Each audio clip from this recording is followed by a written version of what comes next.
Right, so you are in the Analytics Rollout Best Practices session this morning.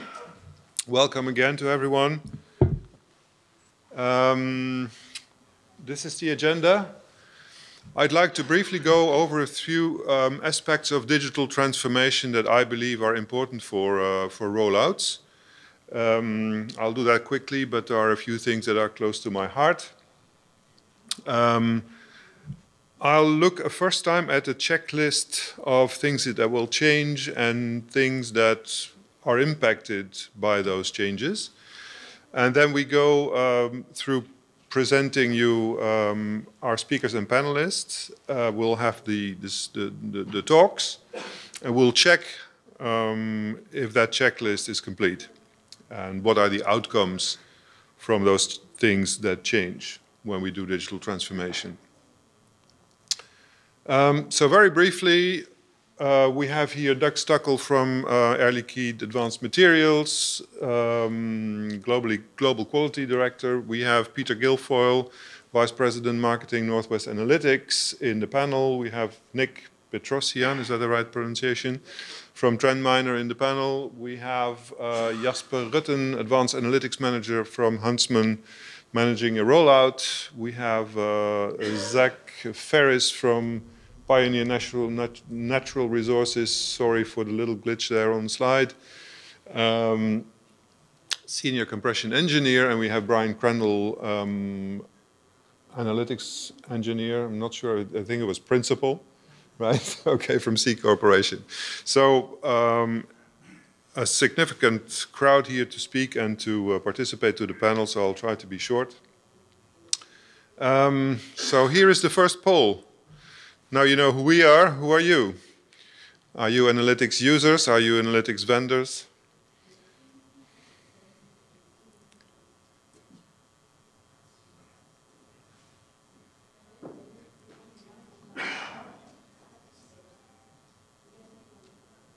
Excellent.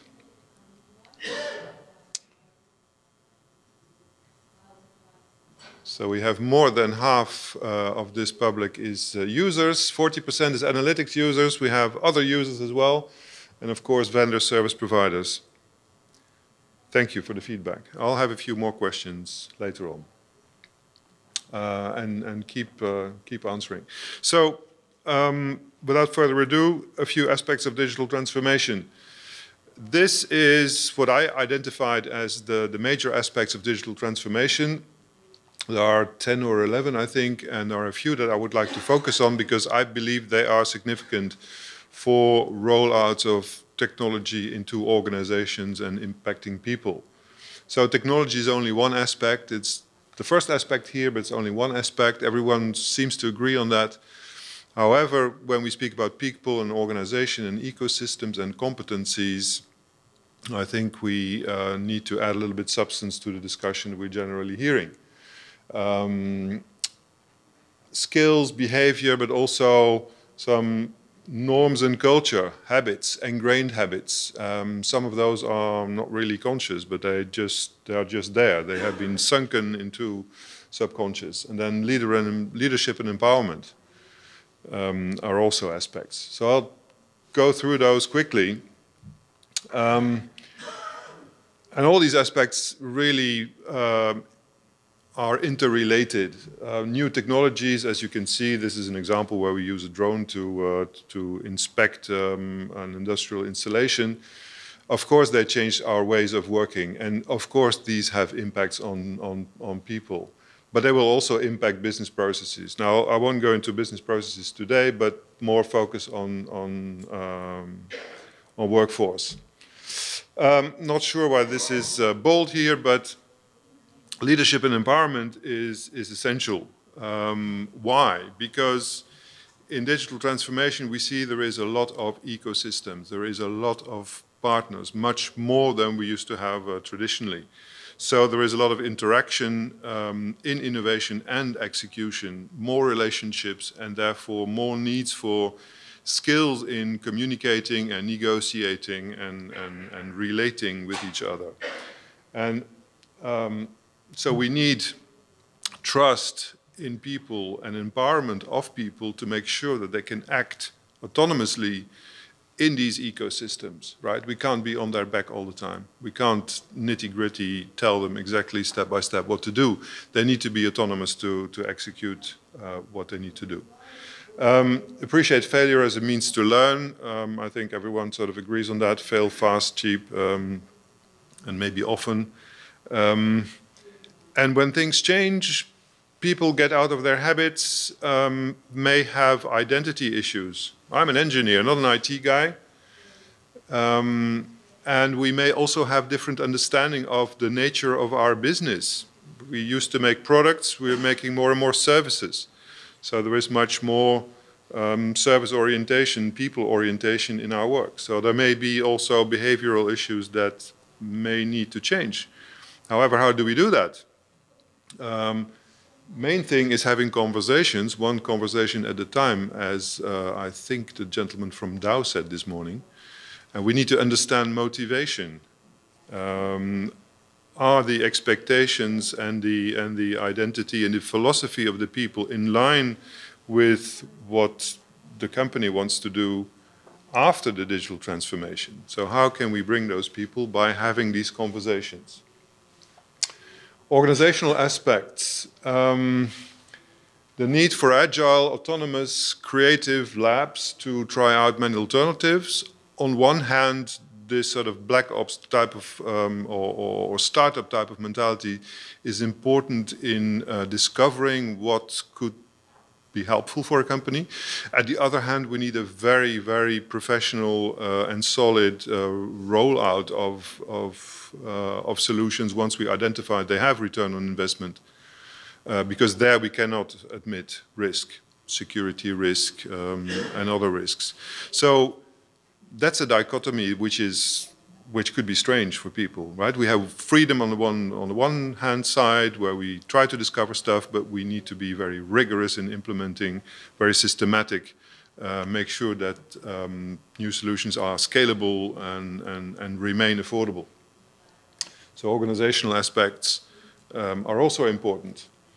Skill profiles need to be redefined.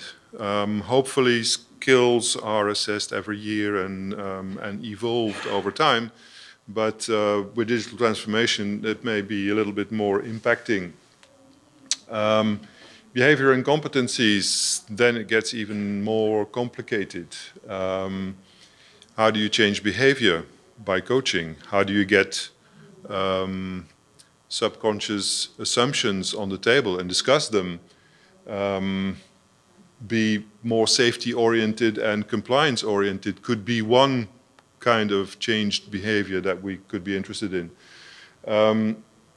Improving emotional skills, knowing yourself and managing yourself, especially with complex relationships and communication and negotiation.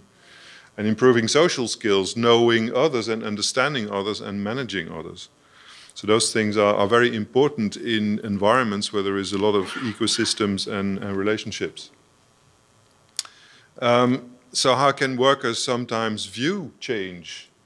If they think back of the reorganization waves that we have been through in the 80s and the 90s and still ongoing, maybe that was a little bit less of a trauma here in the US than in Europe, but people will equate those initiatives maybe in their minds with layoffs, right? That may be challenging, that may be threatening, that maybe create some anxiety. So if we don't have those discussions and we don't get those fears out of the way, then they may hinder our implementations and rollouts. When we force things on people, it can be considered as lack of respect. Perceived threat of job identity, I already mentioned. People may experience these changes as difficult, tiring, and complicated. That's actually natural if you change something. In the beginning, you need to put some effort, right? It's like learning to cycle. In the beginning, it's really hard work, or learning to drive a car. It becomes automatic after a while. So that is normal, but people need to understand that that is normal. And it will go away after a while. More interactions, more misunderstandings, more friction and conflict. Threat of lost job and social security may be an aspect. People may think we're the losers. This is for the happy few, the well-educated people. So let's anticipate that we may have all these reactions, and let's discuss these with the people and get those out of the way. So how can we restore the fit for optimal performance between the individual characteristics and the environment by developing competencies? And competencies is also related to behaviors and the intention behind that behavior. So it's not simply a skill, simply an ability, but it's also a matter of intention and attitude. We need to take concerns into account. Privacy, for example. We need to engineer people into the loop, into the system, rather than out of the loop. So we need to focus on value-added work for them and automate stuff that may be not so interesting to do. We need to create ownership and autonomy in order for solutions to be adopted and adopted consistently. We need to integrate attitude and culture coaching in resource and competence management and in project management in general, and try to create opportunities for all levels. That's what I believe will help rollouts. So this is my view on project management. And the idea is that, does this thing work? Yeah. These are typical phases in a project. You start with a concept, you do some investigation, you have stage gates, you do a pilot, implementation planning, you do the real implementation, and then you start really rolling with support and management. And the different tracks I integrate in project management are the business case, which also needs to be updated, the business process, which you may want to optimize before you start. Of course, technology is one aspect, but it's only one. The change management is also a track that starts very early with communication planning, informing consulting. So that is where those discussions take place. And then, of course, there is the project management itself as a technique. So all this is related, interrelated, and you can optimize it simultaneously. So that's a view on project management where every track has its importance. Okay, so if we roll out technology like analytics, we have the technology aspect with data collection, transmission, screening, validation. We have measurement aspects, we have the analytics itself, we have the competencies and personal development aspects, we have the organization and systems aspect. As communities of practice, best practices, integrating functions, the technical aspect of the rollout, the change management of the solution. So those are the inputs that go into the change. The outputs we'll look at a little bit later. Okay, here's the second part of the poll. Where do you stand with your rollouts? Are you planning? Are you implementing? Are you managing the implementation?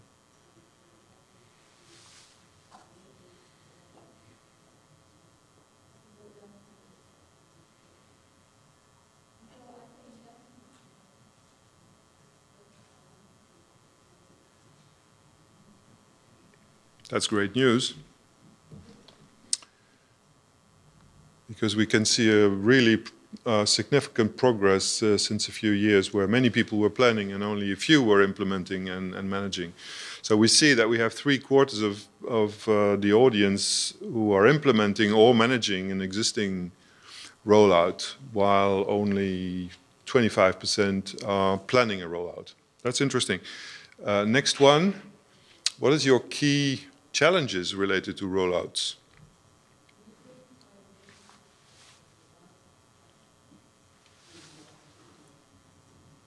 Culture, cost, people, resources, manpower.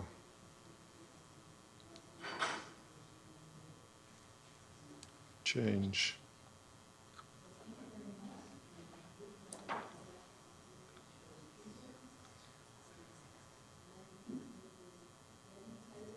Integration.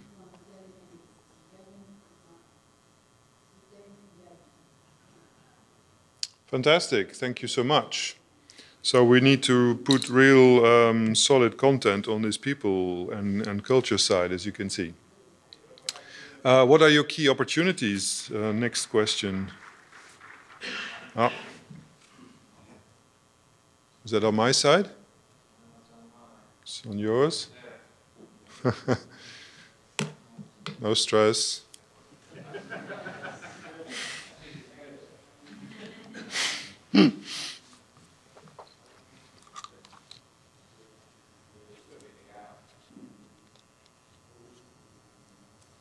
Okay, key opportunities.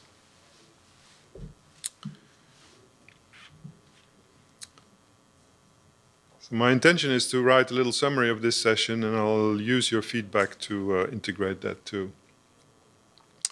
Efficiency, energy, reliability, cost, overall equipment efficiency, energy management, operational excellence, work smarter, productivity, quick ROI, transparency, involving the entire enterprise. That sounds like culture.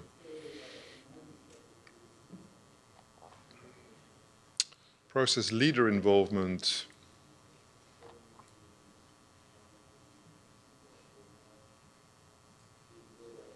Time to decision. Yes, can be shortened. Production. Thank you very much. Keep going. In the meantime, I continue and introduce the speakers.